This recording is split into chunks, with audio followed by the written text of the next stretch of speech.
Hey everyone, welcome back to our series of vlogs all about improving outcomes for multilingual learners in the YFS.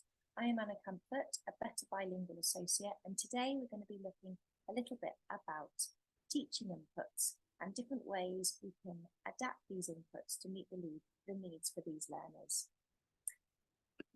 Okay, so whether you move myself down here, whether you are working in a reception or a nursery classroom, or you're based in a different setting, I'm hoping these tips and suggestions will be relevant to you and you'll be able to adapt them for your children. I really wanted just to start by saying that I think, first of all, it's really key for you to reflect on your own practice as a practitioner. Even though it's quite cringy to record yourself and watch yourself teach, I do find this is a really effective tool to make sure you are communicating as clearly and loudly as you can. You are using gestures and visuals when you are teaching new vocabulary and introducing sessions. All of the children that you are teaching can see you. You are able to make eye contact with all of them. And I think also it's really important just to think a lot about where children are sitting and the setup of those whole class contexts, which you might just get used to always doing in the same way. So definitely getting one of your colleagues to record you and then looking back and seeing, are there any ways you think you could have communicated things different in the way that you are speaking or moving, really realizing that language is only one element of communication.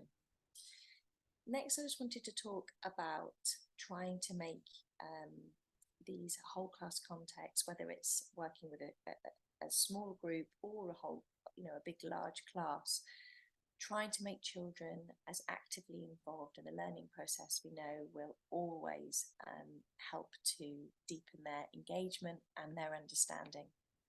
So, having lots of visuals, whether they're flashcards or a feely bag full of different objects to help teach a story or new vocabulary at hand is really key. Also, for the children while they're learning, particularly if learn support assistants are supporting them, having lots of boxes or baskets around the area you're teaching in with whiteboards and pens, little people, Lego. I think all of those things are really, really key for trying to make those sessions as smooth as possible. If there are children that are finding it difficult to stay focused, or you're able to see that they're not following, trying to quickly grab a whiteboard or a clipboard loaded with paper and getting them to draw a picture of something might help them just to stay focused for a little bit longer while you're carrying on the session. Also, I wanted to talk about learning and using words in the home language. I find that if I surprise children sometimes with saying words while I'm teaching, they usually find it quite funny because you're pronouncing it probably incorrectly, but it often encourages them to listen more effectively as well. And also it's a really nice way to immediately let them know that you're valuing their home language and giving them that sense of belonging in those settings which they often can find really, really difficult to follow. So you can practice that with your learn support assistant, and again trying to think about what words it is that you're going to learn. Are they relevant to what you're teaching about, and building up on those each week. Okay, I always find it very tricky to pinpoint a regular time each day with my learn support assistant to share lesson concepts or vocabulary that I'm wanting to teach. I think when you're going to be using an adult to work with your EAL learners, it's even more important to make sure you do have time to really prepare them for strategies you want them to use when you're teaching in a whole class teaching input scenario. Sharing the lesson plan and the resources is obviously really important, but also thinking and tailoring exactly the strategies you're going to use will be so differently dependent on who those children are, and that will also change as their progress changes. So reviewing and adapting will be part of the process week by week.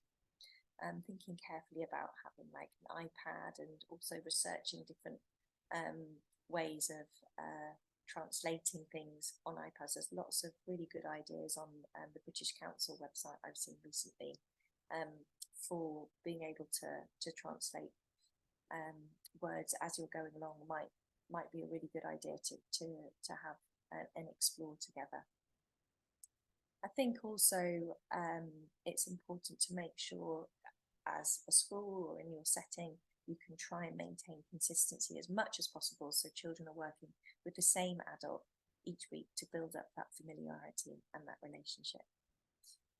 Okay, so the next point, my final communication is key.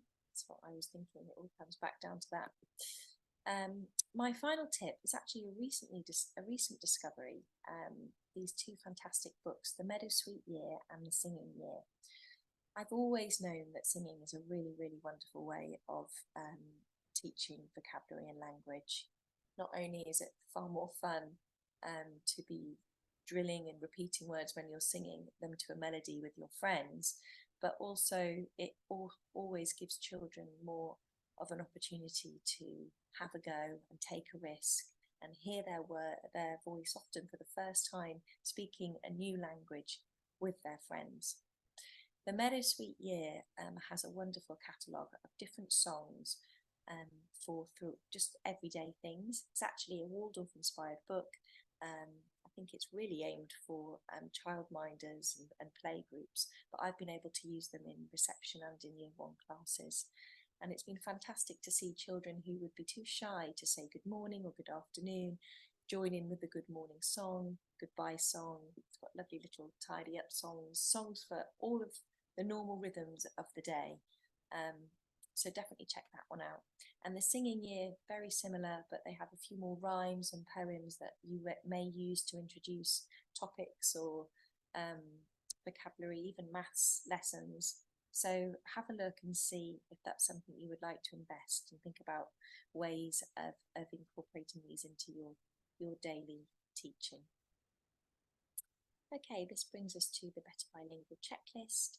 Please now take this time to chat with your colleagues about how you think you could use some of these strategies and ideas in your setting, and have a think again about how you might like to adapt them depending on whether or not you're working with a larger group or with key groups of children. We'd always love to hear and share any of your good practice. Also, if you have any other questions for individual scenarios or children that you've got at the moment, please do get in touch. We'd love to hear from you. Thanks so much for listening, and I look forward to bringing you our 6th vlog all about story time. Bye for now.